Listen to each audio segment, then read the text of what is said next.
compensate for that? Oh, I mean, uh, well, you guys have seen from me, it's, sometimes it's obvious, but sometimes it's not.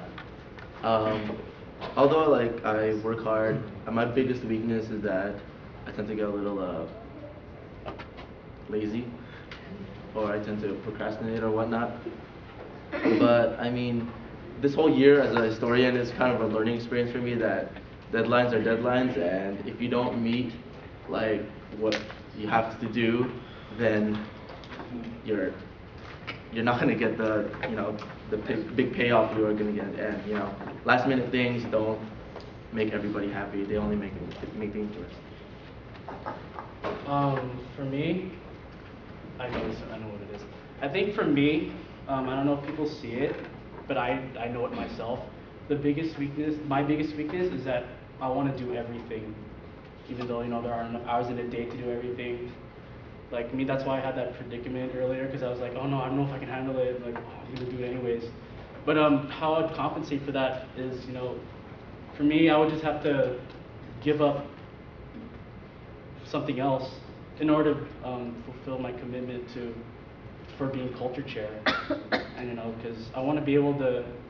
The one thing that scared me the most was that it's not that I was unsure that I was able to do a good job. It was more of that I won't have enough time to put all the passion and hard work that I would like to put into culture chair. So I mean, I would just have to, give up something else in order to, fulfill my position. Okay, last question being from me. All right, so culture chair is a really big position, and as Ermie said, you are the heart of Barcata, because without the culture chair, Barcata would not necessarily be Barcata. So can you tell me the difference between having the knowledge of the Filipino culture and not having the knowledge and learning throughout the year? And there's a two-part question too. So.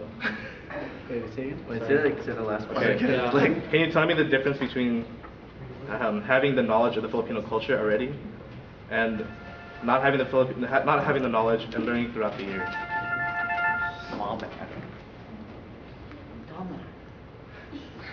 Thanks, Arjun.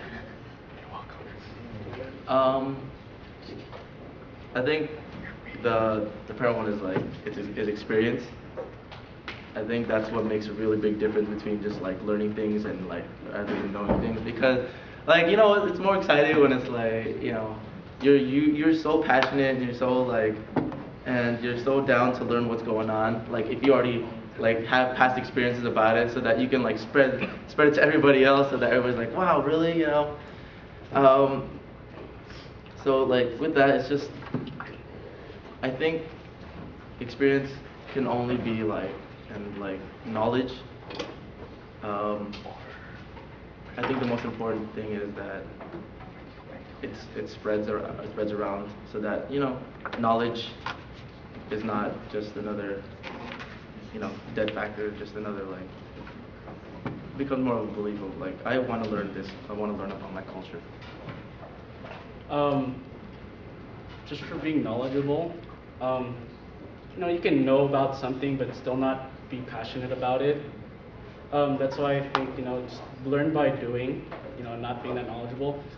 And plus, I think that whole learn by doing thing, like you're more open-minded about other things, and you discover new things as well, rather than just like stick to like what you just know. So I mean, and I think that if you just learn by doing, you are more passionate about it, and other people will see that, and then they'll start to rub off on you, and that'll grab their interest in wanting to get more knowledge about Filipino culture, customs, and stuff. Okay, and the second part, I want you guys to answer this short and sweet, because we're kind of lacking time, but a simple, sweet answer, right? And short. If you were, and this is gonna kind of go off from my pager from last year. Oh, okay. But I changed it up. Okay. If you were an important Filipino figure, we're not looking at like Jose Rizal or anything like that. No. But if you were an important Filipino figure, what would you do? How would you lead? And how can you live out your legacy and make history in the Filipino culture? It's like a 4-part question. No. So one more time. Sorry, it's like truly. No, sorry. if you were an important Filipino figure, what is your leadership style, and how can you lead the people? How can you lead the Filipino people, and make history, be part of the Filipino culture?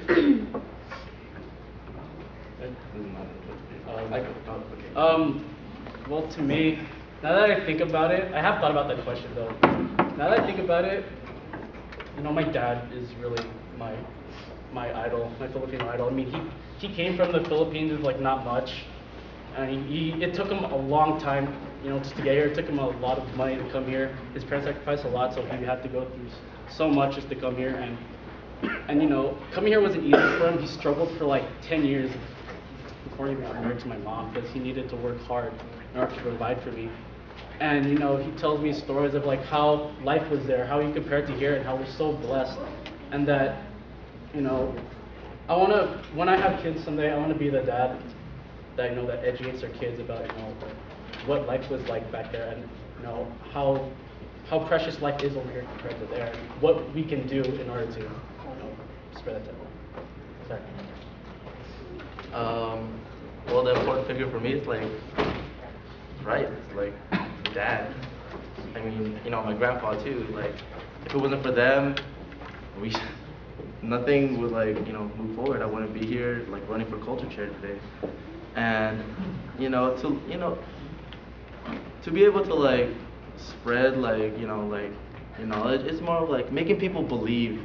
If people believe in you, then they will follow. If you make them like motivated enough, you make them understand what's going on, like make them enjoy and understand what they're doing, then that's gonna it's gonna make more people believe in who they are as a Filipino, and that's why I'm running for culture.